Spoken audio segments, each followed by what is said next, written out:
ভাইরামা, নজনেরা, যুবকেরা, ছেলেরা, বাচ্চারা, পর্দানশীনা মা ও বোনেরা, আল্লাহ নবী দো জাহানের বাদশাহ হাবিবুল্লাহকে, নবী জনাবে মুহাম্মদুর রাসূলুল্লাহকে সকলে পড়ি সাল্লাল্লাহু আলাইহি ওয়াসাল্লাম।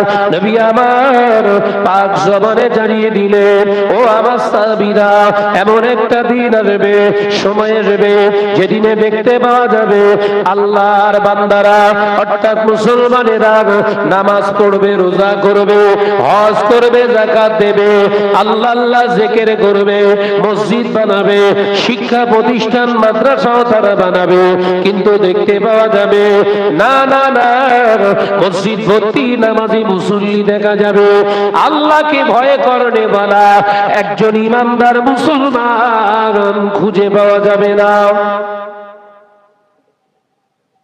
তাহলে নামাজ পড়ছে কারা? প্রশ্ন আসবে না? আসবে না?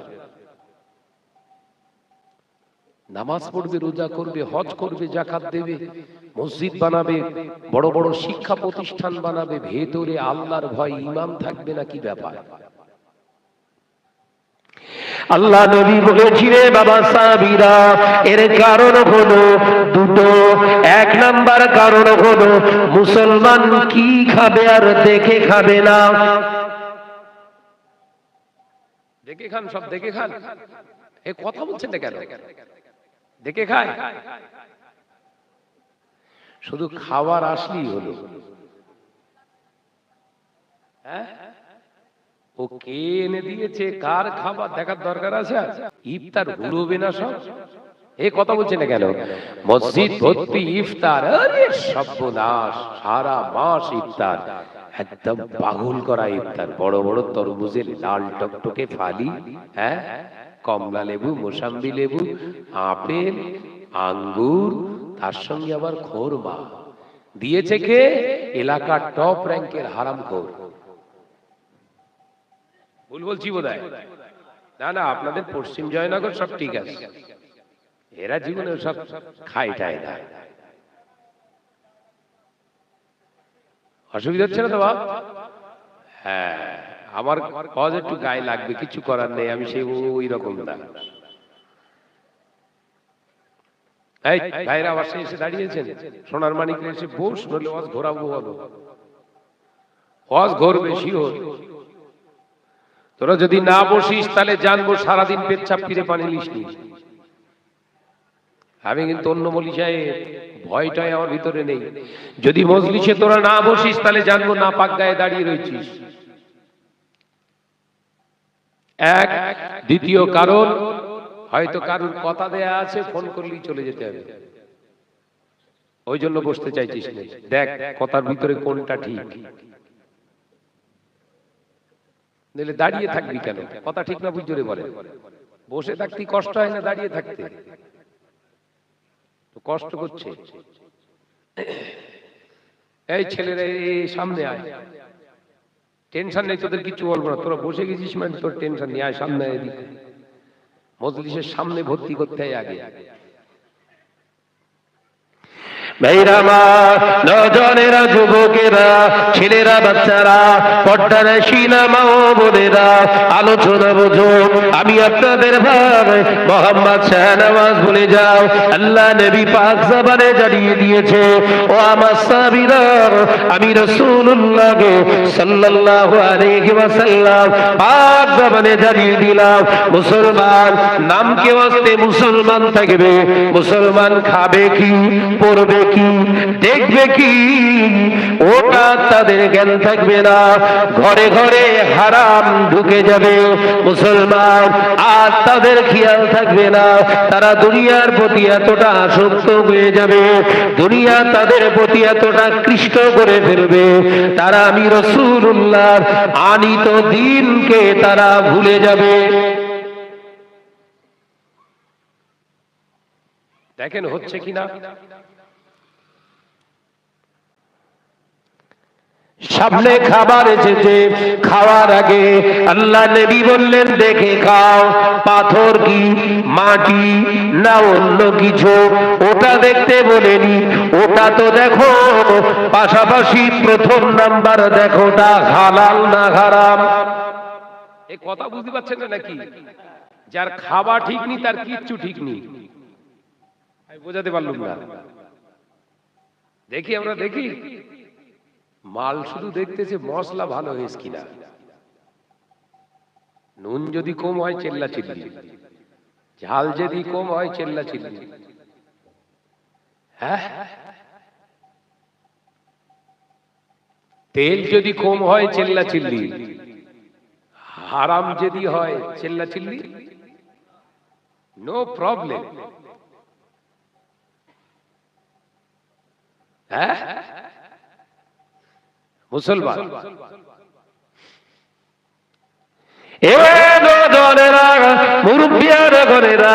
সোনার মালিকেরা, খাবারটা মুসলমানেরা দেখার সময় হয় না।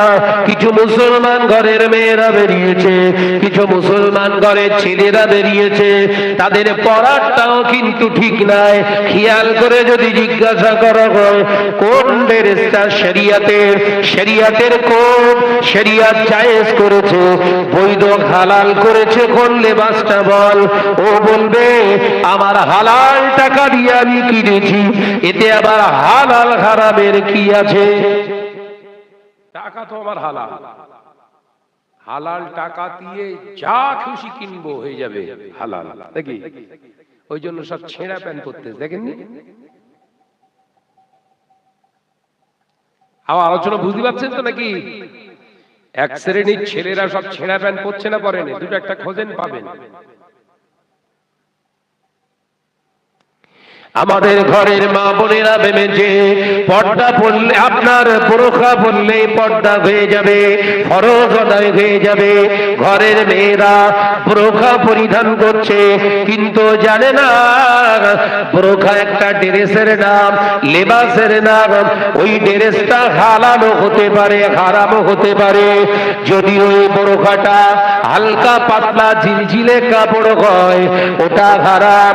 দ্বিতীয় নাম্বার হলো যদি শরীরের সঙ্গে আটো সাটো হয়ে স্কিন টাইট হয়ে যায় ওটা খারাপ।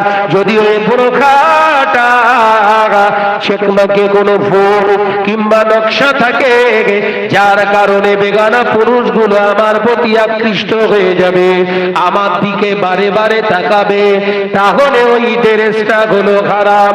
ঘরের মেয়েরা একবারও ভাবে না, ঘরের মেয়েরা ভাবে বোরখা পরেছি মানে আমি হেজাবে আছি।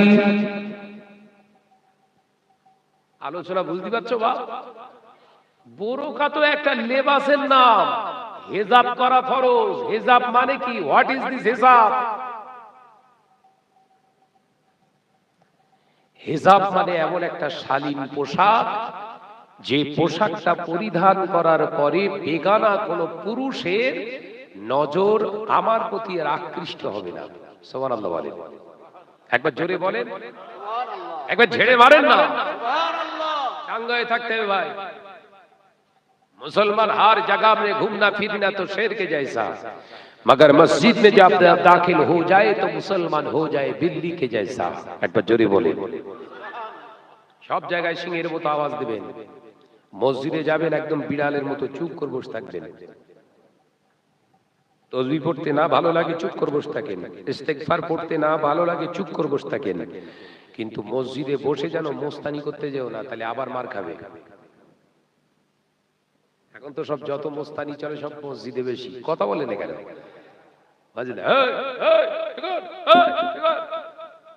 ওর ঘাট ধরে মসজিদ থেকে বের করতে একদম। মসজিদের বাপের ঘর, মসজিদ কার ঘর? কথা বলে না, ওখানে কার কথা হবে? তো কার সঙ্গে কথা বলছো?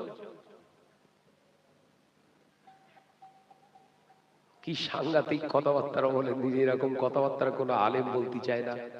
হ্যাঁ, এইসব নসিহত দাদা হুজুর বশির আল্লামা হুজুর করেছিলেন বলেই এই বাংলার জমিনের কুসংস্কার খারাপিয়াত থেকে মুসলমান বেঁচে গিয়েছিলেন। জোরে বলুন। আর এই কথাগুলো এখন হচ্ছে না, আলেম বেড়ে গেছে, ওই জন্য অন্যায় রাহাজানি। মসজিদ অধিকাংশ মসজিদ সব ক্লাব ঘর মতো হয়ে গেছে। এই কথা ঠিক না বুঝে রে বলে, ও ব্যাখ্যা দিয়ে দেবো আমি। একটা ক্লাব করতে গেলে হালাল হারাম বাঁচে না, আছে বাঁচে না। এখন অধিকাংশ মসজিদ গুলো তৈরি হচ্ছে হারাম হালাল বেছে নিচ্ছে, তাহলে ও কি খারাপ বললুম? শুধু নকশা আর বড় কালার দেখলেই হবে নাকি? বড় কাতার দেখলেই মসজিদ হয়ে যাবে নাকি? চালাকি গুছিয়ে দেবে, কবরে ঢোকো। শার্তুন সালাসা, তিনটে শর্ত মসজিদ বানাতে গেলে। কটা শর্ত? নাম্বার 1, যে জায়গায় মসজিদ হচ্ছে জায়গাটা বিশুদ্ধ কিনা আগে দেখ। মেরে নেওয়া, কেড়ে নেওয়া, ভাগরা করা, বর্গা করা, জোর দখল করা, ভেস্টেড ল্যান্ডের উপরে মসজিদ নির্মাণ করা সম্পূর্ণ নাজায়েজ, চলবে না। আর এখন অধিকাংশ মসজিদের জমির দলিলকে সার্চ করে দেখেন, সব গন্ডগোল। কথা বলছেন না কেন? 5-7 ভাই একটা জমি নিয়ে খুব গন্ডগোল হচ্ছে, দে মসজিদকে দে, দখলে আনতে পারছে না তো মসজিদ লে চল, আল্লাহ রাস্তে দে, হয়ে গেল। মানে দুধে বিড়াল মুখ দিয়েছে, দুধ ফেলে দিবি কেন? মৌলভী সাহেবকে খাওয়া। কথা বুঝতে পারছেন নাকি? অসুবিধা হচ্ছে নাকি বলেন? ভাইরামা, নজনেরা, যুবকেরা, ছেলেরা, বাচ্চারা, পর্দানশীনা মা ও বোনেরা, আলোচনা বুঝুন। আল্লাহ নবী দো জানে বাদশাহ হাবিবুল্লাহকে, নবী জনাবে মুহাম্মদুর রাসূলুল্লাহকে সাল্লাল্লাহু আলাইহি ওয়াসাল্লাম পাক জবানে জানালেন, দ্বিতীয় নম্বর শর্ত হলো মসজিদ নির্মাণ করতে গেলে ওর যে মাল মেটেরিয়াল অর্থগুলো তোমরা দেবে, ওর ভিতরে যেন হারাম না ঢুকে যায়। হারাম টাকার মসজিদ নির্মাণ বলে ওই মসজিদে নামাজ জায়েজ নয়। শুধু বলছি বাপ রে বাপ, এসি একদম মসজিদের ভিতরে গেলে যেন একদম পুরো ঠান্ডা হয়ে যাচ্ছে। আর এসি দিয়েছে আব্দুর রউফ, সে কে? বড় সুদখোর। এই কথা বলছেন না কেন? না না, এরম বাস আপনাদের এলাকায় পড়িনি, আমাদের সব ওইদিকে গন্ডগোল। সব বললেই মাথা আগুন হয়ে ওঠে সব। আগে মসজিদ গুলো ছিল কাঁচা, মাটির ছিল, টালির চাল কিংবা হ্যাচাক জেলে, হারিকেন জেলে, লম্ফ জেলে নামাজ পড়েছে। তাল পাতা হাতের পাখা টেনে 2 রাকাত নামাজ পড়ে শরীরটা ঠান্ডা করে আবার সেজদা করেছে, আল্লাহর ওলি হয়ে গেছে। একবার জোরে বলে, একবার জোরে বলে। আরে মার্বেলের উপরে টকাস টকাস মারছে, কাজ হচ্ছে? স্বপ্ন দেখতে শুধু কার সর্বনাশ করব, জায়গা খারাপ করে ওলি সাজতেছো। ভাইরা মা, নজনেরা, যুবকেরা, ছেলেরা, বাচ্চারা, পর্দানশীনা মা ও বোনেরা, আলোচনা বুঝুন। আমি আপনাদের বোঝাতে চেয়েছি যেটা আল্লাহ নবী দো জাহানের বাদশাহ হাবিবুল্লাহকে, নবী জনাবে মুহাম্মদুর রাসূলুল্লাহকে সাল্লাল্লাহু আলাইহি ওয়াসাল্লাম পাক জবানে জানালেন, মসজিদের তত্ত্বাবধায়ক কমিটি হবে কারা? তৃতীয় নম্বর শর্ত হলো মসজিদের তত্ত্বাবধায়ক কমিটি, পরিচালক কমিটি হবে কারা? ইমাম সাহেব কোন কাজে যদি বেরিয়ে যায়, জুম্মা নামাজটা পড়াতে পারবেন না, ওই ইমাম সাহেবের জায়গায় নিজে খুতবা পড়তে পারে, জুম্মা পড়াতে পারে, নামাজ পড়াতে পারে, যার যোগ্যতা আছে, ওই ব্যক্তিটাই হবে মসজিদের মুহতামিম। আছে সব আছে। মসজিদের সেক্রেটারি হবে কে? না দাঁড়িয়ে পেচ্ছাপ করে যে, এখন এরা মসজিদ চালাচ্ছে। কথা বলছে না কেন? বললি শাহনাজ খারাপ নাকি? এক জায়গায় ওয়াজ করতে গিয়েছি স্বরূপনগর থানার ভিতরেই, একজন ওয়াজ শেষে এসে আমার ধরেছে, বলছে ভাইজান আপনি যা বলেছেন তো ফেলা যায় না, তো আমাদের এলাকার মসজিদের সেক্রেটারি আমি, তা দেখলাম গোপ দাড়ি কিচ্ছু নেই, ছেলে না মেয়ে বোঝা মুশকিল। কি হয়েছে বলছে, আপনি বললেন ঠিক আছে, কিন্তু কেউ তো দায়িত্ব নিচ্ছে না। দায়িত্ব নিচ্ছে না মানে ওই মুসল্লিরা কেউ দায়িত্ব নিতে চায় না, আমাদের সব জোর করে চালাতে হচ্ছে। একদিন দুপুর বেলা সকাল করে আমাকে ফোন করে ডাকবেন, আমি আসবো, খরচা বচ্চা কিছু দিতে হবে না, মুসল্লিরা হয় কিনা আমি একবার দেখতেছি। এই কথা বুঝাচ্ছেন না, খরচা বচ্চা কিচ্ছু লাগবে না, আমি এসে কমিটি ঠিক করে দিয়ে যাবেন। বলছে ঠিক আছে, তাহলে ফোন নাম্বার লে। তাই সে মাস 4 হয়ে গেছে, এখনো সংবাদ আসেনি। কথা বুঝতে পেরেছ তো? হ্যাঁ, গলায় পা দিয়ে দাঁড়াবো একদম। মুসল্লিরা আবার দায়িত্ব নেবে না, চালাকি। তার মানে ও মোস্তানি করে। মসজিদ চলবে কাদের দ্বারা? মসজিদের সেক্রেটারি হবে কে, প্রেসিডেন্ট হবে কে, ক্যাশিয়ার হবে কে, তত্ত্বাবধায়ক কমিটির সদস্য হবে কারা? এই ইসলাম দিয়েছে না দেয়নি? জোরে বলেন। দাঁড়িয়ে পেচ্ছাপ করে নামাজের ধার ধারে না মসজিদের প্রেসিডেন্ট? মাজায় লাথি মার।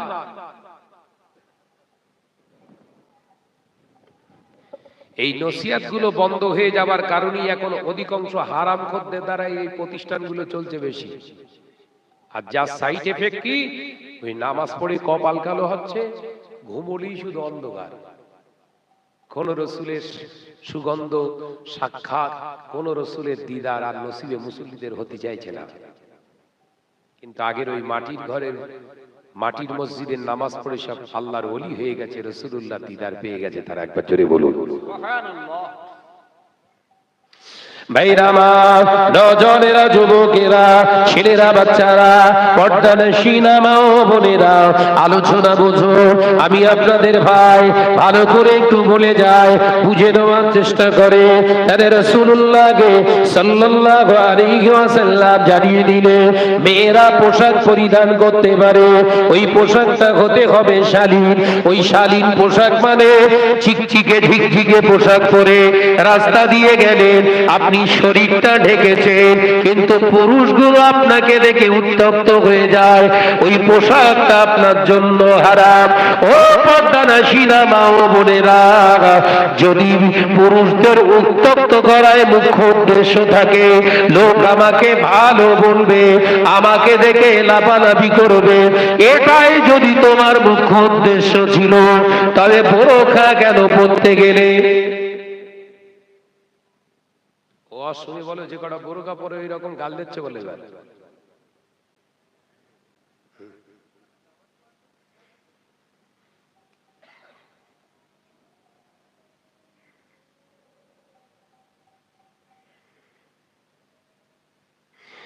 মহাপদের সঙ্গে দরুদ শরীফ, আল্লাহুম্মা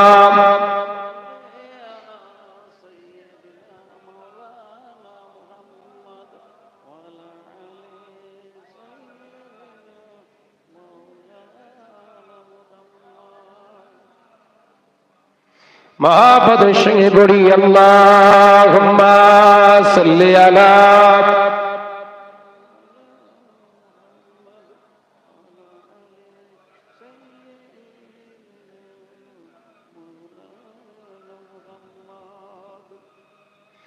আমার সোনার মানিকেরা,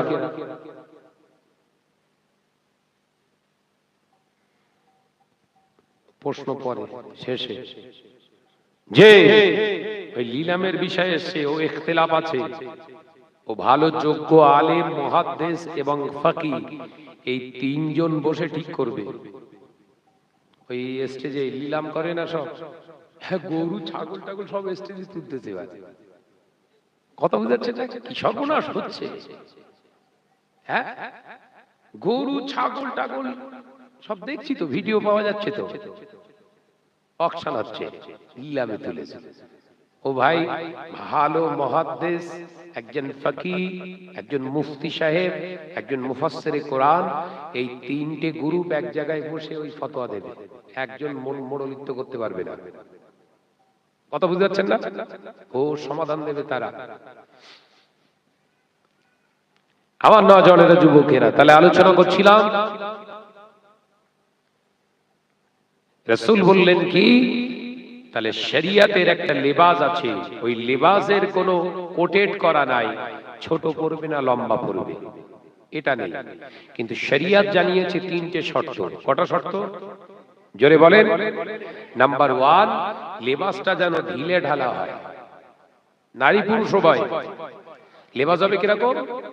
ঢিলে ঢালা। তার মানে আমি শাহনাজের স্ট্রাকচার, শরীরের গঠন যেন বেগানা নারী না বুঝতে পারে, ঢিলে ঢালা। দ্বিতীয় নাম্বার, শরীরের কাপড়টা যেন মোটা হয়, হালকা পাতলা জালি পোশাক যেন না হয়। কারণ ওই জালি পোশাক, হালকা পোশাক পরিধান করলে আমার ভিতরের অঙ্গ প্রত্যঙ্গ গুলো দেখার সম্ভাবনা আছে। আলোচনা বুঝছো তো? তৃতীয় নাম্বার, নারীরা পুরুষদের খেয়াল রাখতে হবে যে পোশাকটা পরলে নারী পুরুষ একে অপরের প্রতি দেখে আকৃষ্ট, উত্তক্ত হয়ে যাচ্ছে, ওই পোশাকটা পরা হারাম। ভাইরা আমার, নজরেরা, যুবকেরা, ছেলেরা, বাচ্চারা, আমি আলোচনা বোঝাতে চেয়েছিলাম। নবী বললেন কি খাবে আর উম্মত দেখবে না, কি পরিধান করবে আর উম্মত দেখবে না। ও নজরেরা, যুবকেরা, ছেলেরা, বাচ্চারা, শুনে রেখে দিন, আল্লাহ নবী জানিয়েছে মুসলমান ঘরে ঘরে, মুসলমানের ঘরে ঘরে সুদের টাকা ঢুকে যাবে, মুসলমান সুদের মাল খাওয়া শুরু করবে, মুসলমান সুদ দেবে, সুদ নেবে। মুসলমানেরা এইভাবে তাদের জীবন তৈরি করবে। তারা বড় বড় আলিশান ঘর বাঁধবে, রঙ্গি রঙের সুন্দর নকশা বলা মসজিদ বানাবে ঠিকই, কিন্তু না না না, নামাজ আদায় করবে, রোজা আদায় করবে, হজ আদায় করবে, যাকাত আদায় করবে, ভিতরে আল্লাহর ভয় তাদের আর থাকবে না। কথা বুঝতে পেরেছেন? এই তো গত বছর হজে গিয়ে দেখলাম হাজী সাহেব বসে বসে সিগারেট খাচ্ছে। কথা বুঝতে পারছেন না? মদিনায়, মদিনায় খোদ মদিনার জমিনে বসে বসে দেখছি হাজী সাহেব সিগারেট টেনতে, 4 জন এক জায়গায় বসে। বাড়ি ঘরে গাঁজা টাজা খেত, সেই অভ্যেসটা ওখানে এখনো যায়নি। ওখানে বসে এক জায়গায় 4 জন বসে ফুকপাক করে টানতে। এবার আমি ভাই মুখ চটপটে মানুষ, জানেন তো, ওরা সহ্য করবো না। মদিনার শরীফে গিয়ে ঝগড়া করা যাবে না। আল্লামা হুজুরের হজ্জের মাসাইলের কিতাবে হুজুর বলছে মদিনার শরীফে যে হাঁকা চেল্লা করা যাবে না, দৌড়দৌড়ি করা যাবে না। কথা বুঝতে পেরেছেন? মদিনার মানুষদের সঙ্গে বিতর্ক করা যাবে না, মদিনার গাছ গাছালি থেকে ইচ্ছা মতো পাতা ছেড়া যাবে না, মদিনার পশুদের সঙ্গে খারাপ আচরণ করা যাবে না। কারণ হুজুর লিখছে ওরা হচ্ছে সবাই আমার রাসূলুল্লাহর প্রতিবেশী। একবার জোরে বলুন, একবার জোরে বলেন না সুবহান। তারা কিভাবে হজ করেছিলেন, তাদের হজ ছিল কিরকম? আল্লামা হুজুর কিতাবে লিখছে, ভাইরা আমার, নজরেরা, যুবকেরা, ছেলেরা, বাচ্চারা, পর্দানশীনা মা ও বোনেরা, আলোচনা বুঝুন। এরপরে দেখা যায় ওই 4 জন হাজীকে আমি আস্তে আস্তে গিয়ে বললাম, হাজী সাহেব আপনারাও হজে এসেছেন, মদিনাতুল মুনাওয়ারায় অবস্থান করছেন, আপনারা হজ পাকে এসেছেন, হজের ট্রেনিং কি আপনারা নেননি?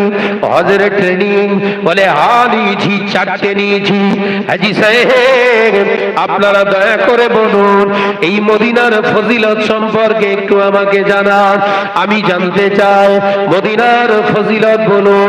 একজন হাজী সাহেব হাতে সিগারেট নিয়ে রাসূলুল্লাহর মাজার মুকাদ্দাসের দিকে হাতটা করে বললেন, ওই যে মদিনার মসজিদে নববী শরীফ, ওই মসজিদে যে 1 রাকাত নামাজ আদায় করবে, আল্লাহ তাআলা হাবিবের খাতিরে তার নামায় আমলে 50,000 রাকাতের সওয়াব দান করে দেবে।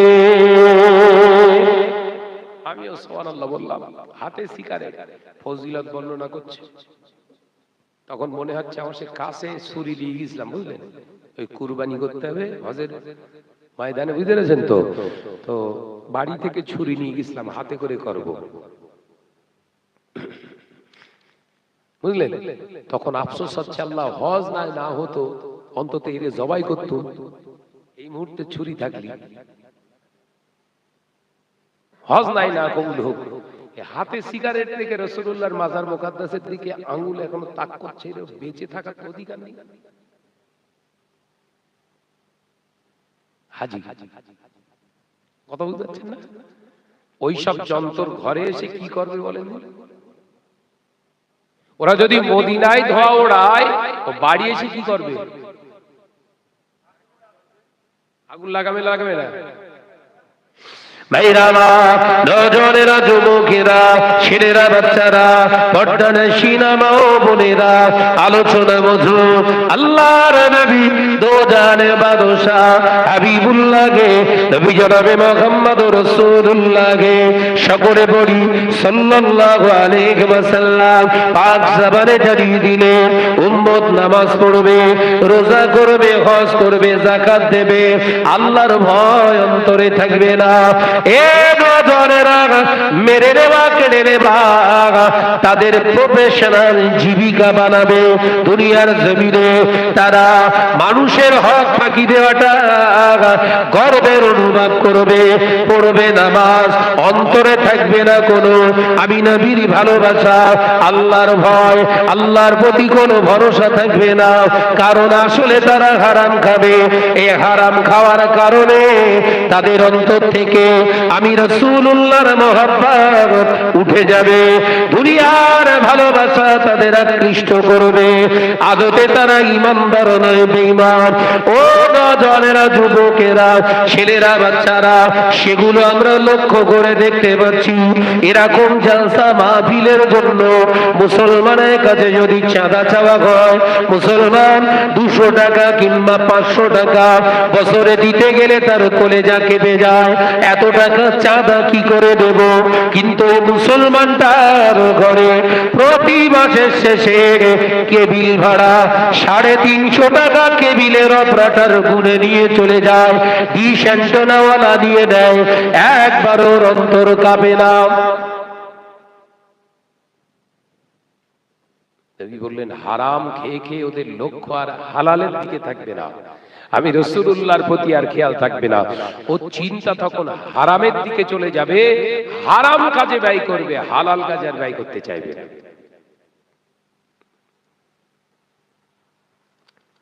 সেরকম সময় চলছে না বল, জোরে বলেন। মসজিদ ভর্তি মুসল্লি, গতকাল জুম্মার দিন চলে গেছে বাবা, জুম্মার নামাজ ক রাকাত পড়ে? ক রাকাত? নতুন নতুন মডেলিং সব নামাজি বেরিয়েছে, এরা এত বড় বড় হুজুর ধরেছে বাবা, এরা আখিরি জোহরটা আর পড়তে চায় না। কথা বলেন না কেন? পড়েন, সব পড়েন।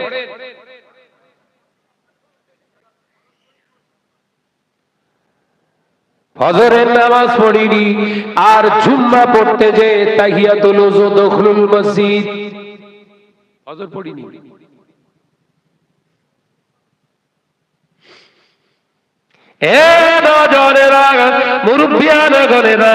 সোনার মালিকেরা, আলোচনা বোধ খামখেয়ালির কোন জায়গা নাই। আল্লাহর ওলি এমনি তানারা হননি। বসির আল্লামা হুজুর রাহমাতুল্লাহ আলাইহি হুজুর পরিষ্কার লিখে গেলেন, আমরা গ্রামের মানুষ, আমাদের জন্য আখিরি জোহরটা অবশ্য পড়তেই হবে। এই আখিরি জোহরটা পড়া এই জন্য দরকার, এই গ্রাম্য এলাকায় জুম্মা আমাদের হচ্ছে কিনা এর ভিতরে সন্দেহ থেকে যায়। সেই সন্দেহটা দূর করার জন্য আখিরি জোহরটা পড়া জরুরি। মুসলমানের বাচ্চা কোন হুজুরের মুরিদ, এই নেটে ওয়াজ শুনে বলছে আবার আখিরি জোহর, সে কি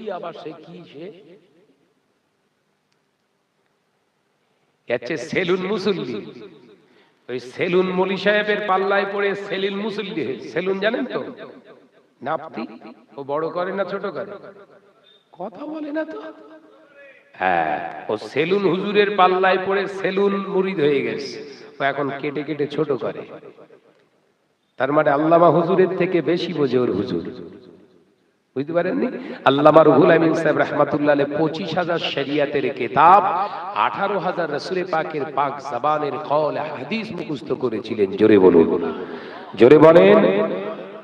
তিনি কম বুঝতেন, তিনি লিখে গেলেন কিতাব, 154 খানা কিতাব। কটা কিতাব?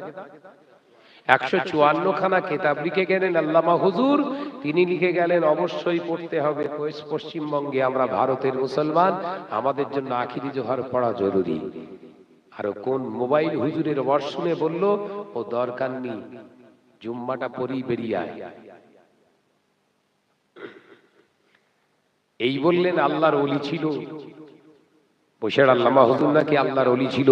তাহলে আল্লাহর ওলি যদি ভুল মাসলা ভুল ফতোয়া দিয়ে যায়, আল্লাহর ওলিরা এগুলো করে, মানুষকে গুমরাহির দিকে নিয়ে যায়। তার মানে আসলে আছে দুমুখো। এ মুখে বলে বসিরহাট হুজুর জিন্দাবাদ, আসলে চরিত্র আলাদা। এ কথা বুঝতে পারছেন না? এদের থেকে সাবধান থাকুন। ভাইরামা, নজনেরা, যুবকেরা, ছেলেরা, বাচ্চারা, পর্দানশীনা মা ও বোনেরা, ও পশ্চিম জয়নগরের মুসলমানেরা, আলোচনা বোঝো। আল্লাহ নবী দো জাহানের বাদশাহ হাবিবুল্লাহকে, নবী জনাবে মুহাম্মদ রাসূলুল্লাহকে সাল্লাল্লাহু আলাইহি ওয়াসাল্লামে কলেজার সাহাবী হযরতে জাবের রাদিয়াল্লাহু তাআলা আনহু ইয়ামেনের একটি মসজিদে নামাজ আদায় করছিলেন। হুজুর আমার লক্ষ্য করলেন একজন বয়োজ্যেষ্ঠ মুরব্বী নামাজ আদায় করছে। হযরতে আব্দুল্লাহ ইবনে জাবের রাদিয়াল্লাহু তাআলা আনহু নামাজটা দেখলেন। হুজুর নামাজটা দেখে ওই সময় সাহাবী হুজুর থমকে দাঁড়িয়ে গেল। মুরব্বী নামাজ শেষ হয়ে যেতে হযরতে জাবের রাদিয়াল্লাহু তাআলা আনহু হুজুর পরিষ্কার মুরব্বীকে জিজ্ঞাসা করলেন, ও আল্লাহর বান্দা, এই রকম নামাজটা আপনি কতদিন ধরে পড়ছেন? হযরতে জাবের রাদিয়াল্লাহু তাআলা আনহুর প্রতি উত্তরে তিনি বললেন, আমি 25 বছর ধরে এরকম নামাজ আদায় করি। আল্লাহ নবী সাহাবী হযরতে জাবের রাদিয়াল্লাহু তাআলা আনহু হুজুর আবার বললেন, ও আল্লাহর বান্দা, মনে কিছু করবেন না, আল্লাহর কসম করে বলি, এই রকম নামাজ আমার নবী কোনদিন পড়েন নাই। 25 বছর ধরে নামাজ পড়ছেন, এই রকম নামাজ আমার রাসূল পাক সাল্লাল্লাহু আলাইহি ওয়াসাল্লাম কোনদিন পড়িনি। রাগ হবে না? হবে না? জোরে বলো না বাবা। কেন এই মুরব্বী তো চেনে না যে রাসূলের সাহাবী হযরতে জাবের রাদিয়াল্লাহু তাআলা। রেগে ভব হয়ে গেছে একদম। 25 বছর ধরে নামাজ পড়ছি, নামাজ হচ্ছে না, চালাকি হচ্ছে। কে তুমি? দেখেননি আমাদের এলাকায় কিছু পাকা মুসল্লি রয়েছে না? হ্যাঁ, মসজিদের ভিতরে কসকস কসকস করে কথা বলতে দুজনা, কেউ যদি নিষেধ করে। একদিন মসজিদে জুম্মায় বসে রয়েছি, 3 নম্বর কাতারে আমি বসে আছি, 2 কাতারে একটা জোয়ান ছেলে, আর 1ম কাতারে 2টো মুরব্বী সামনে বসে গল্প করছে, গুজগুজ ফুসফুস করে না করে না। এই জোয়ান ছেলেটা ওই মুরব্বী দুটোকে বললেন, কই গো মুরব্বী, কথা বলবেন না, মসজিদ। কি বলছি জানেন? জুম্মায় জুম্মায় 8 দিন নামাজ পড়তে এসে ফতোয়া দেওয়া হচ্ছে, মসজিদে এসে দাঁড়িয়ে দেখ। গরম দেখেছে, আগুন হয়ে উঠেছে একদম। ছেলেটা ভয় খেয়ে গেছে, আর ওর পিছনে বসে রয়েছে আমি। ও মুরব্বী দুটো ছাড় পাবে? এখন তো এখন কিছু বলা যাবে না, তবে দুটো ফাঁকায় বেরো আজকে। মুরব্বিয়ানা যদি না ঘুরছিয়ে দিতে পারি তা আমার নাম শাহনাজ না। বাইরে এসে নামাজ কালাম করে বাইরে এসে সিঁড়ির কাছে চুপ করে দাঁড়িয়ে রয়েছে, ও বেরোবে আর ধর্ম। মসজিদের ভিতরে কথা বলা যাবে না। দুজন কথা বলছে আর একজন যে নিষেধ করবে ওটাও নিষেধ। নিষেধ করার সিস্টেম, মসজিদ থেকে বেরিয়ে আসুন, জানালা দিয়ে ডেকে, জানালা দিয়ে বাইরে দাঁড়িয়ে থেকে আপনি ডাকুন, এই দুজন শোনেন। ওরা আসলো, তখন আপনি ওদেরকে বলবেন যে মসজিদের ভিতরে কথা বলা যায় না, আল্লাহর লানাত, আল্লাহর অভিসম্পদ আপনাদের উপরে নাজিল হবে, ফেরেশতারা বদদুয়া করতে থাকে, কথা বলবেন না। এই কথাটা বলার কারণে ওরা যদি কথাটা বন্ধ করে দেয়, আল্লাহ খুশি হয়ে আপনার নামায় আমলে মুজাহিদিনের সওয়াব দান করবে। জোরে বলুন সুবহান। ভিতরে তো কথা বলা যাবে না, আমি বাইরে এসে চুপ করে দাঁড়িয়ে রয়েছে, বেরো, তোর মুরব্বিয়ানা ঘোচাবো আজকে, ব্যাস নামাজ পড়ে এবার বেরোচ্ছে, আর বেরোতেই দেখি যে ডান পা আগে বের করেছে, বুঝতে পেরেছে? কপাল কি খারাপ। মুরব্বি কি হলো, কোন পা বার করলে?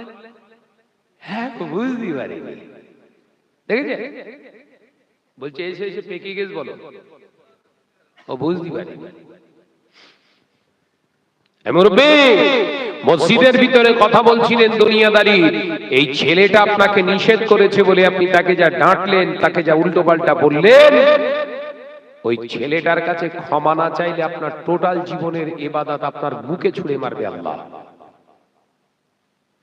ভেতরে ঢুকে গেছে, সে ছেলেটার খুঁজছে, সে আর থাকে, সে তো বেরিয়ে গেছে, তো বলছে সে চলে গেছে, যান খুঁজে বার করেন। ও যদি ক্ষমা করে তাহলে নাজাত পাবেন, নাহলে কিন্তু খবর খুব খারাপ। এই হচ্ছে আমাদের অবস্থা।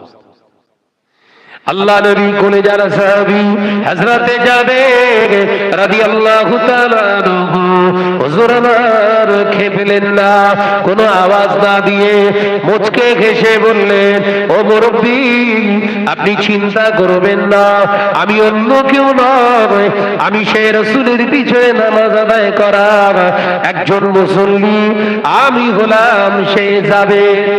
এবার জোরে বলুন না, আমি নবীর সাহাবী, নবীর পিছনেই নামাজ আদায় করনে ওয়ালা একজন মুসল্লি। নবীর নামাজের সঙ্গে আপনার নামাজ মিলে নেই, ওই জন্য বললাম।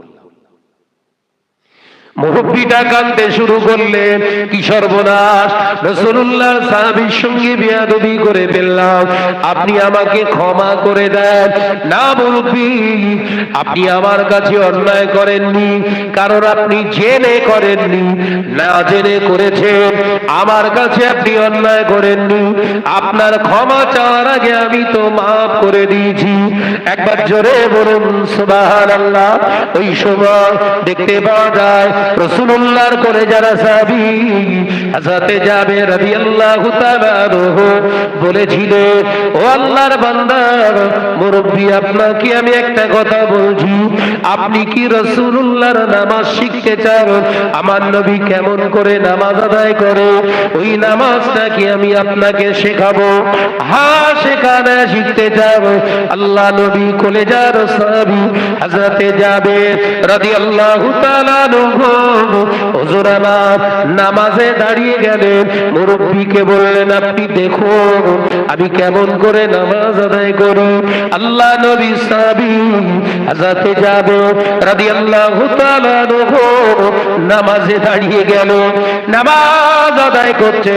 হুজুর নামাজ শেষ করে দেখলেন মুরব্বি জমিনের উপরে বেহুশ হয়ে পড়ে আছে। নবী পাকের কোলে যারা সাহাবী হযরতে জাবের রাদিয়াল্লাহু তাআলা আনহু অবাক হয়ে গেলেন, মুরব্বিকে ধরাধরি করে যখন তার জ্ঞান ফিরে এলো, মুরব্বিটা কাঁদতে কাঁদতে চোখ ভরা পানি নিয়ে বলেছিলেন, ও নবী পাকের সাহাবী, নবী পাকের সাহাবী ভাই যাবে, আপনি ঠিক বলেছেন, আপনার নামাজটা হলো আমার নবীর নামাজ। হযরতে জাবের বললেন, আপনি কি করে জানলেন? আমার নামাজটাই নবীর নামাজ, আপনি কি করে জানলেন মুরব্বি? আল্লাহ নবী কলেজার সাহাবী হযরতে জাবের রাদিয়াল্লাহু তাআলা আনহু যখন এই কথা জিজ্ঞাসা করলেন, মুরব্বি চোখ ভরা পানি নিয়ে বলেছিলেন, ও নবী পাকের সাহাবী, আল্লাহর নবী সাহাবী জাবের রাদিয়াল্লাহু তাআলা আনহু, আপনি ঠিক বলেছেন, এটা আমার কথা নয়। আমি যখন আপনার নামাজ দেখছিলাম, নামাজ দেখতে দেখতে আমি অচৈতন্য হয়ে পড়লাম, বেহুশ হয়ে গেলাম, বেহুশ হয়ে জমিনের উপরে পড়ে গেলাম। এই চিন্তা করতে করতে আমার 25 বছরের নামাজের সঙ্গে আপনার নামাজ মেলে না। সত্যি সত্যি আপনার নামাজের সঙ্গে আমার নবীর নামাজের সঙ্গে আমার নামাজ মেলে না। সেই চিন্তায় আযাবে জাহান্নামের ভয়ে আমি বেহুশ হয়ে পড়ে গেলাম। ও নবী পাকের সাহাবী ভাই জাবের, আমি যখন বেহুশ হয়ে গেলাম, আমি দেখলাম দিন ও দুনিয়ার বাদশা হাবিবুল্লাহ নবী জনাবে মুহাম্মদুর রাসূলুল্লাহ সাল্লাল্লাহু আলাইহি ওয়াসাল্লাম সবাইকে এসে দিদার দিয়ে দিলেন। হুজুরের দিদার পেলাম আমি। আল্লাহ নবী আমাকে জানালেন, ও আমার উম্মতেরে, তুমি চিন্তা করো না মুরব্বি, আমার যাবে যে নামাজটা দেখায় ওই নামাজটা আমি নবীর নামাজ। একবার জোরে বলে। তাহলে সংশোধন করলে লাভ আছে না লস? জোরে বলে। দেখেছেন লাভ হয়ে গেল। সংশোধন করার ইচ্ছা প্রকাশ করেছে, রাসূলুল্লাহ দিদার পেয়ে গেছে। একবার জোরে বলুন না। আর এ যুগের কিছু মোল্লা মলি সাহেব সংশোধন করতে চায় না, শুধু ঠেলতেছে, যুক্তি দেখাচ্ছে। কথা ঠিক না ভুল? জোরে বলে। এ যুগের কিছু মোল্লা মলি সাহেব তারা যুক্তিতে মুক্তি খুঁজছে। সংশোধনে মুক্তি পাওয়া যায়, যুক্তিতে নয়। কথা ঠিক না ভুল? জোরে বলে।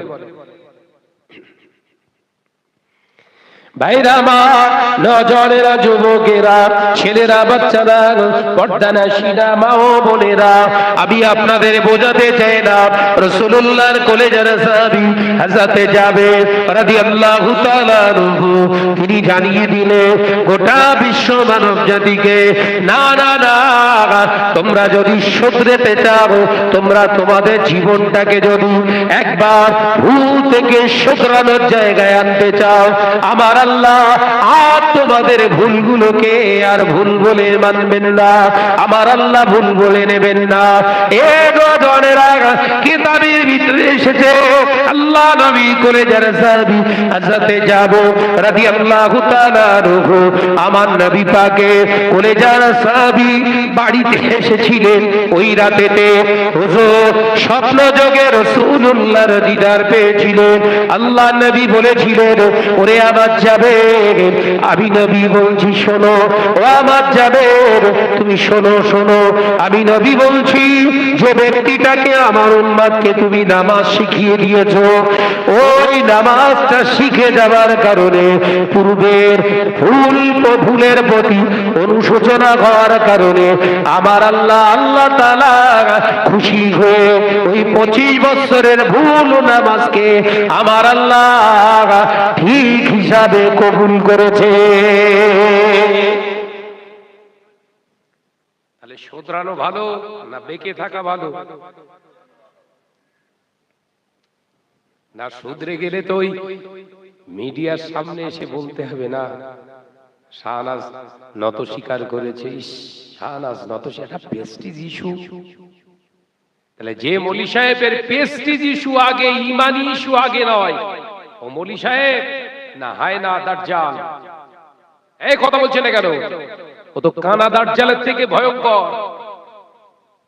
ও দুনিয়া হাসিলের জন্য আখিরাত শেষ করে দিচ্ছে। হতে পারে মানুষের জীবনে, প্রতিটা মানুষের জীবনে ভুল আছে। আমি শাহনাজ 2 ঘন্টা বক্তব্য রাখবো, 2 ঘন্টায় ঠিক কথা হবে? স্লিপ অফ টাং, মুখ ফসকে কোনো একটা কথা বেরিয়ে যেতেই পারে। সেটা যখন আমার সামনে আসবে, সেটা যখন আমার ত্রুটি হিসাবে আমি দেখতে পাবো, শুনতে পাবো, আমার উচিত কি সেটাকে সংশোধন করা, উইথড্র করা। হ্যাঁ ঠিক আছে ভাই, আমার ভুল হতে পারে, এটাই তো মহান ব্যক্তিত্বের পরিচয় না। ঠিক করেছি, যুক্তি বুঝতে পারেন। স্টেজে সব গালিগালাজ করছে মৌলী সাহেবরা। কিছু কিছু মৌলী সাহেব মেয়ে ছেলে দুটো মহিলা ঝামেলা করলে যে খিস্তি দেয় ওরা একে অপরের ময়াকাত দিয়ে, একে অপরকে বলে না, বলে না, সেই খিস্তি এখন মৌলী সাহেব স্টেজে দিচ্ছে। আমরা ধরিয়ে দিচ্ছি যে সংশোধন করুন, আসুন লাইভে আসুন, আপনার সম্মান যাবে না।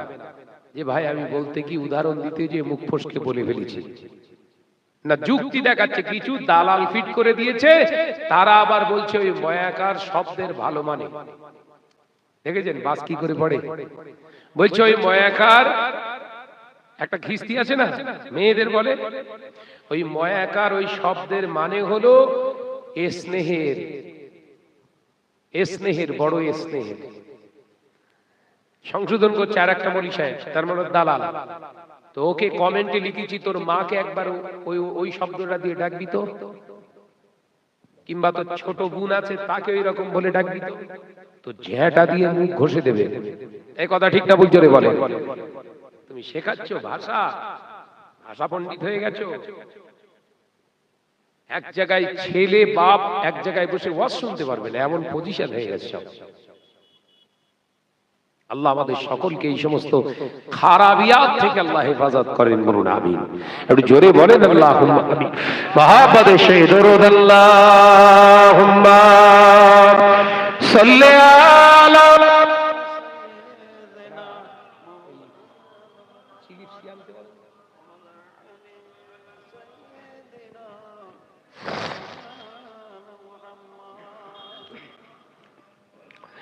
একদিন তোমারি নাম মসজিদে হবে এলান, একদিন তোমারি নাম মসজিদে হবে এলান। তৈরি থেকো, তৈরি রেখো কবরের মাল সামান। একবার জোরে হবে না সুবহানাল্লাহ? একবার জোরে হয় না? একদিন তোমারি নাম মসজিদে হবে এলান। আল্লাহুম্মা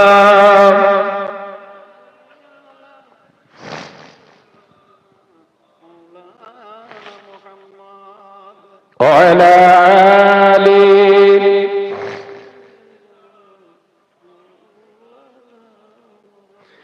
বন্ধু স্বজন আত্মীয় পরিজন পরিয়ে তোমার নতুন কাফন, বন্ধু স্বজন আত্মীয় পরিজন পরিয়ে তোমার নতুন কাফন, নিয়ে যাবে ওই কবরে থাকবে না কেউ আপন। একদিন তোমারি নাম মসজিদ হবে এলান, একদিন তোমারি নাম মসজিদ হবে এলান। আল্লাহুম্মা সাল্লি আলা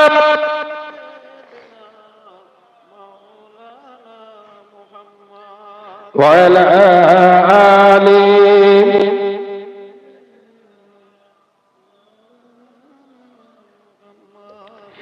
টাকা কুড়ি গাড়ি বাড়ি থাকবে না কেউ সঙ্গে তোমার, টাকা কুড়ি গাড়ি বাড়ি থাকবে না কেউ সঙ্গে তোমার, থাকবে সেদিন সঙ্গী হয়ে নূর নবীর সুন্নাহ। জোরে হবে না? নারে তাকবীর, নারে তাকবীর।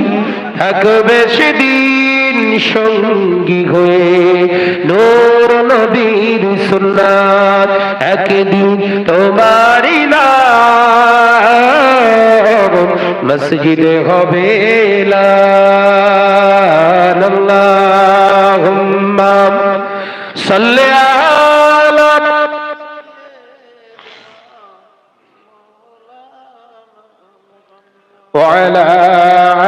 আলিম।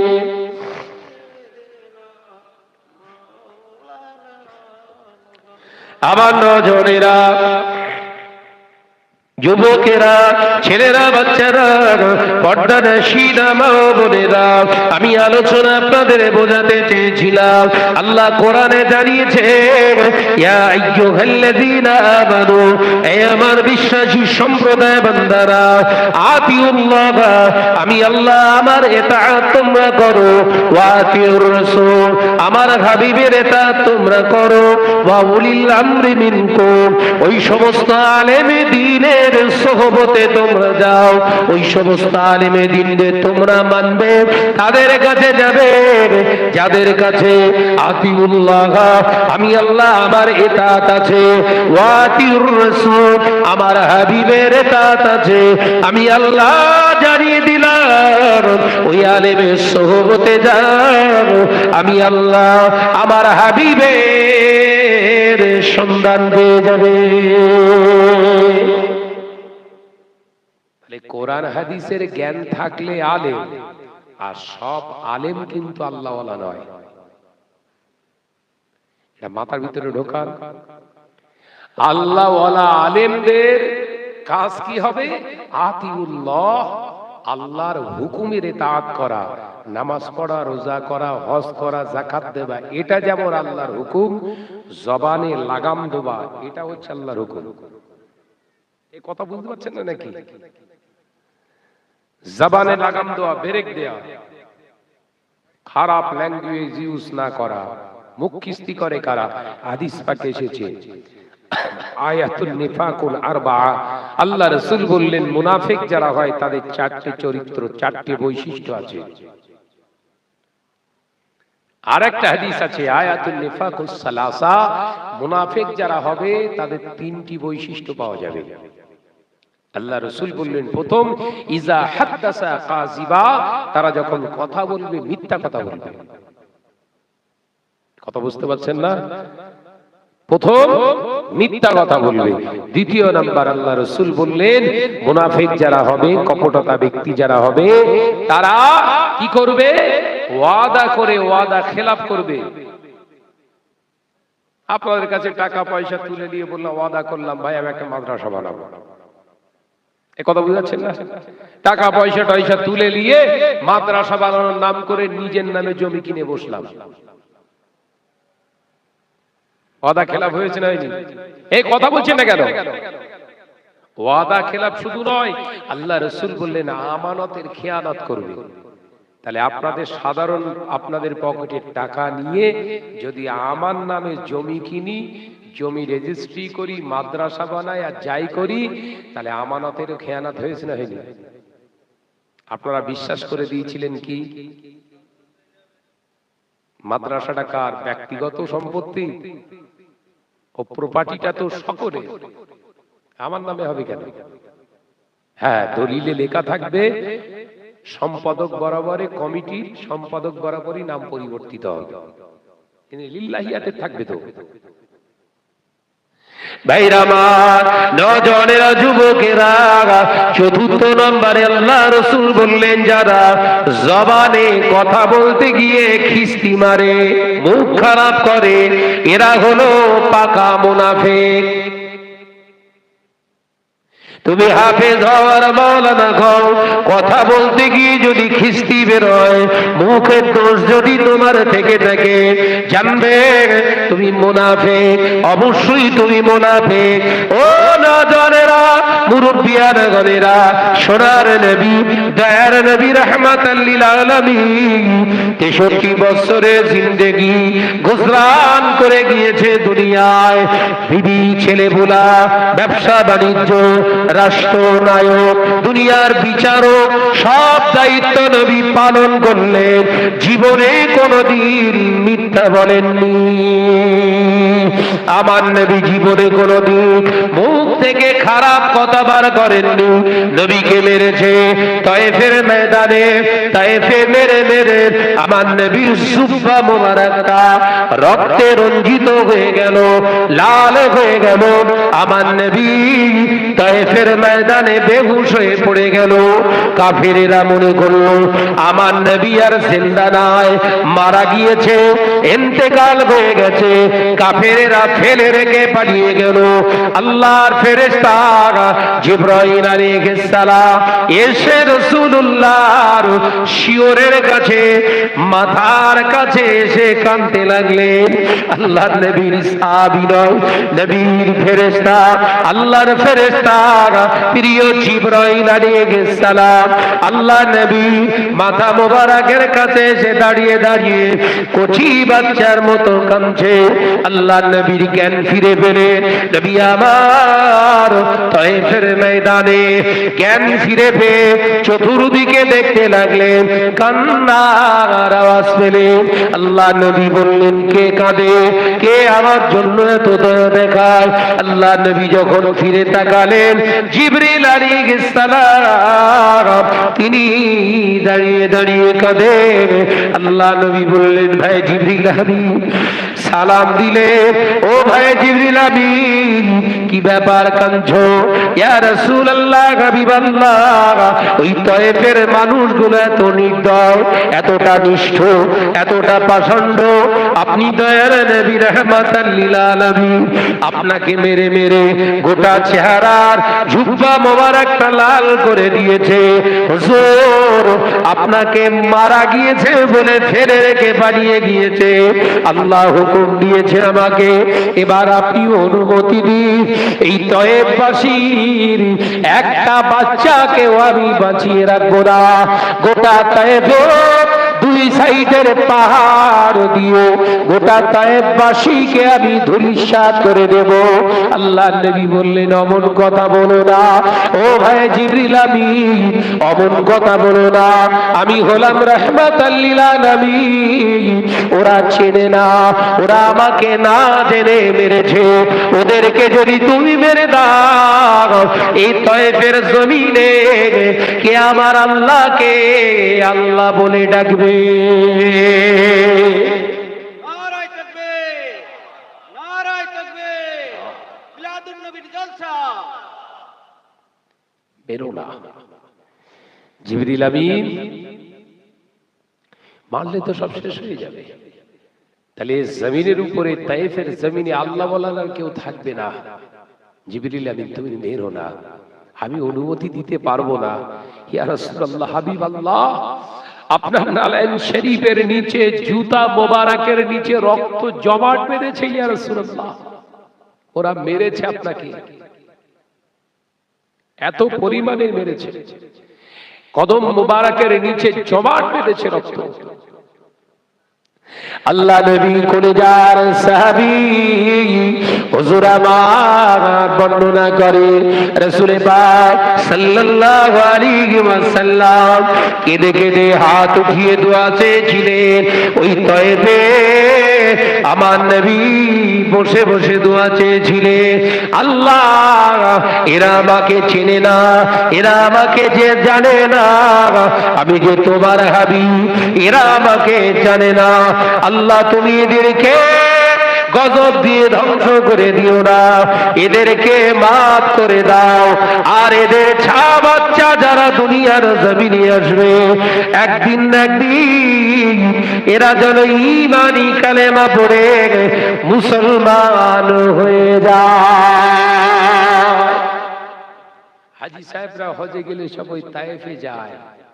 মক্কা শরীফে তায়েফের দূরত্ব প্রায় 150 কিলোমিটার রাস্তা। বুঝতে পেরেছেন? 150 কিলোমিটার রাস্তা। ওখানে যায়, হাজী সাহেবরা কাঁদে, যে জায়গায় বসে আমার রাসূলুল্লাহ খুন মোবারক বেহেছিল, ঝরেছিল, ওই জায়গাটা এখনো আছে। হাজী সাহেবরা গিয়ে, ওই সিগারেট হাজি না বলো, হালাল টাকায় হজ করতে গিয়েছে যারা, ওই তায়েফের জমিনে যাওয়ার সঙ্গে সঙ্গে পাগলের মতো কাঁদতে থাকে। সিগারেট হাজি না, আরো হাজি আছে, মার্কেটিং হাজি, মার্কেট করতে যায়। আছে না? নাই জোরে বলেন না। কি কিনলে ভালো হয়? আরে বাপ রে বাপ, এটা লিখছে ওটা লিখছে, বউকে আবার ভিডিও কলে দেখাচ্ছে, দেখো দিন এই লিখছি, ঠিক আছে তো? হ্যাঁ হ্যাঁ ঠিক আছে। বউ এখান থেকে সলিউশন দিচ্ছে, সেই সলিউশন অনুযায়ী ওখানে মার্কেট চলছে। হাজি যে ভাইরা আমার, নজনেরা, যুবকেরা, ছেলেরা, বাচ্চারা, আমি আপনাদের বোঝাতে চেয়েছিলাম আমার নবী, নূর নবী মুহাম্মদুর রাসূলুল্লাহ সাল্লাল্লাহু আলাইহি ওয়াসাল্লাম পাক জবানে জানিয়ে দিয়েছে, ও আমার সাহাবীরা, আমি রাসূল পাক সাল্লাল্লাহু আলাইহি ওয়াসাল্লাম তোমাদেরকে জানিয়ে দিলাম, শুনে নাও, জেনে নাও, শুনে নাও, একদিন না একদিন এই তায়েব আমি রাসূলুল্লাহর পাগল হবে। এ নজনেরা, এখনো তায়েফের ময়দানে মানুষগুলোর কাছে গেলে ওই তায়েফবাসীর কাছে পৌঁছে যান, তারা রাসূলুল্লাহর জন্য কাঁদে। এখনো সেখানে মসজিদে আব্বাস, আমার রাসূলুল্লাহ চাচা জানের নামে সেখানে একটা মসজিদ আছে, মসজিদে আব্বাস। ও নজনেরা, যুবকেরা, ছেলেরা, বাচ্চারা, তায়েফে গেলে আপনার মনটা কাঁদবে। আপনি যদি ইমানদার হন, আপনি যদি সেরকম মুত্তাকিন হন, আপনার অন্তরটা কেঁদে যাবে। এ নজনেরা, মুরব্বিয়ানেরা, কিন্তু হারামের টাকায় হজে গেলে, মেরে নেওয়া, কেড়ে নেওয়া টাকায় হজে গেলে, গুণের ফারায়েজ ফাঁকি দেওয়া টাকায় হজে গেলে, ওই তায়েফের জমিনে গেলে কিন্তু আপনার অন্তর কাঁদবে না। কাঁদবে? ভাইয়ের ফারায়েজ জমি ফাঁকি দিয়ে সেই জমি বিক্রি করে গিয়ে হজে গেছে, গিয়ে কাবা ঘর নাড়া দিচ্ছে, কাজ হবে? তুই কাবা ঘর মাথায় করে ঘরে এলে চলে আয়, তাও তোর কবরে বাস পড়বে। কথা বুঝতে পারছেন না? দুনিয়ার জমিনে পাওনাদারের পাওনাটা মেটা, হকদারের হকটা আদায় কর। যদি না আদায় করতে পারো, তাহলে 100 বছর ইবাদত নয়, শত শত হজ করেও কিন্তু জাহান্নামে যেতে হবে। দুই ব্যক্তির জন্য, দুই দল ব্যক্তিদের জন্য কখনো হজ ফরজ নয়। কয় দল? দুই দল। এক নাম্বার গরিব, গরিবদের জন্য কখনো হজ ফরজ নয়। দ্বিতীয় ব্যক্তি হচ্ছে হারামখোর, হারাম মালদার, টাকা পয়সা বিরাট আছে, ওর জন্য হজ ফরজ নয়। কথা বুঝতে পারছেন না নাকি? আলেমরা এইসব কথা বলতে চায় না, শুধু বলছে হুজুর দোয়া করেন হজে যাব। হারামখোর হুজুরের কাছে বলছে হুজুর দোয়া করেন হজে যাব। হ্যাঁ বাবা যাবি, তাহলে এক কাজ কর, হাজি খানা করবি তো? হ্যাঁ হুজুর করব। যা, আমি গিয়ে সবরাসানি করতে হবো। হারামখোর হজে যাচ্ছে, হারামের টাকায়, ঝেড়ে নেওয়া টাকায়, মেরে দেওয়া টাকায় হুজুর গিয়ে সবরাসানি করছে। এলাকার সব বড় লোক দেখে দেখে সব দাওয়াত করেছে, আর এলাকার গরিব মানুষদের আর দাওয়াত করেনি। এই কথা বলছেন না কেন? হাজিখানা হয়ে গেল। প্রতিবেশী গরিব বসে বসে ঝরঝর করে কাঁদছে, আমার বাচ্চাগুলো পেল না, তোর হজ কবুল হবে? আজকে মুসলিম সমাজ ধ্বংসের মুখ, ধ্বংসের রাস্তা ধরে নিয়েছে। কারণ কি? আলেম সম্প্রদায়ের এসব ওয়াজ নসিহত বন্ধ হয়ে গেছে। বলেন, কালকে থেকে ওয়াজ নসিহত হয়েছে, এই সাবজেক্ট উপরে ওয়াজ হয়েছে, ঘোড়ার ডিম হয়েছে। দাওয়াত দেবেন না তো? তাই আমি আপনাদের ভাই শাহনওয়াজ বলে যাই, যতটুকু করবেন সলিড করুন। এই সবে বরাত আসছে, আর কদিন বাকি? আর 7-8 দিন বাকি। জোহর পড়বে না, ফজর পড়বে না, আসর পড়বে না, মাগরিব পড়বে না, এশা পড়বে না, রাত 12টার সময় গিয়ে ভটাস ভটাস করে ঠকবে। এই কথা বলছি না কেন?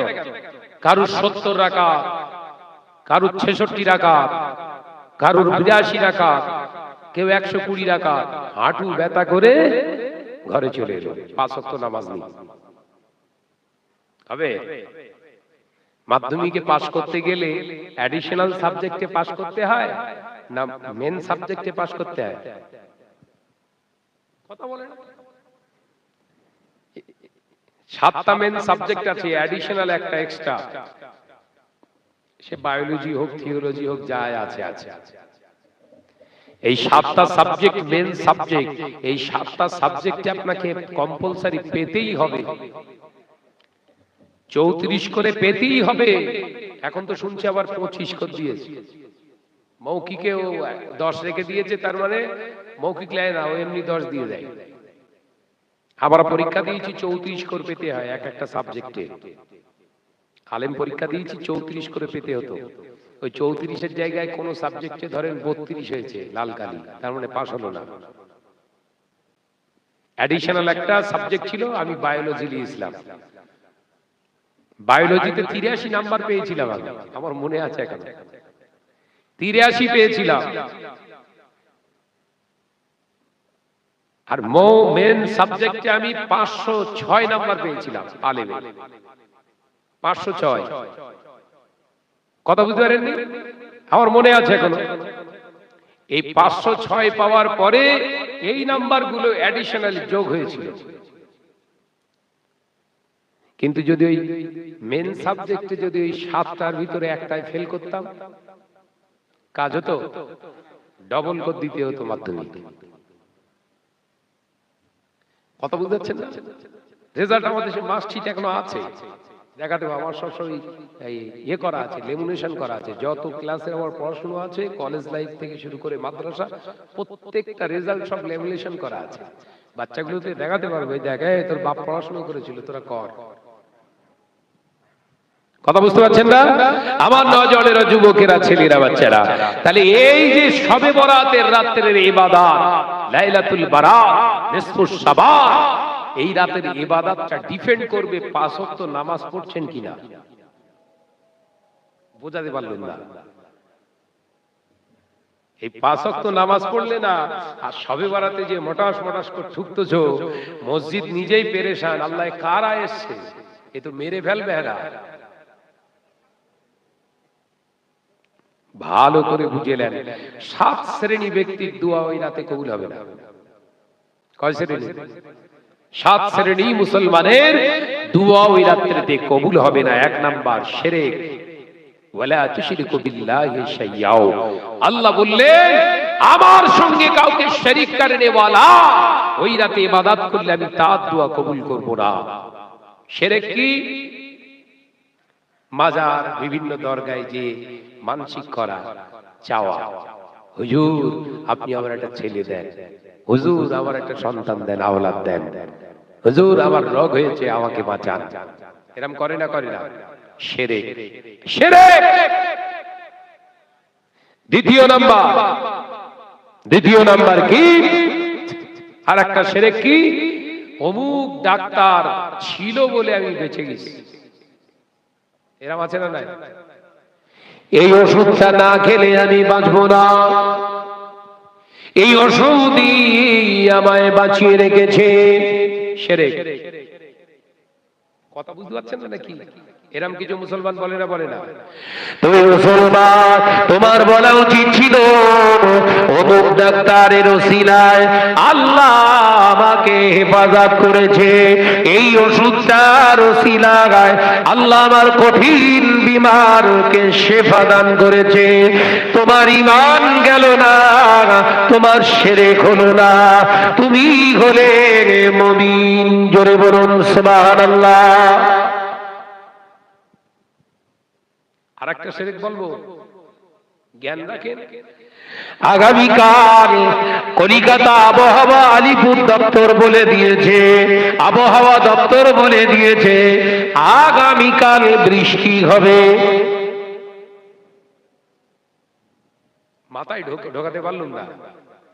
বৃষ্টি দেয় কে? মালিককে। ও যে বলছে, ওই যে আবহাওয়া দপ্তর বলে দেয় হতে পারে, নট শিওর। ওরা বলছে না, বলে না? কিন্তু এ কাঙালের ছেলে কি বলে? গরুখোর। এ তো শিওর ঝাড়ছে, এই ধান কাটিস রে, সর্ষে কাটিস রে, কালকে বৃষ্টি হবে। এ পাকা বেঈমান। আমি আলোচনা বোঝাতে পারলাম না। আপনার অসুবিধা হচ্ছে কি বাপ? ভাইরা আমার, ঈমান বাঁচান। ঈমান বড় কিমতি জিনিস। ঈমানটা যদি চলে যায়, ঈমানটা যদি চলে যায়, ওই অবস্থায় নামাজ পড়ুন, রোজা করুন, হজ করুন, যাকাত দেন, বড় মসজিদ বানান, মাদ্রাসা বানান, টোটাল ইবাদতটাই কিন্তু চোনা পড়ে গেল। ওই ইবাদত আপনাকে বাঁচাতে পারবে না। ঈমানটাকে আগে মজবুত করুন। ঈমান মজবুত করে সামান্য আমল করুন, ওই আমলটায় আল্লাহ খুশি হয়ে নাজাত দান করে দেবে।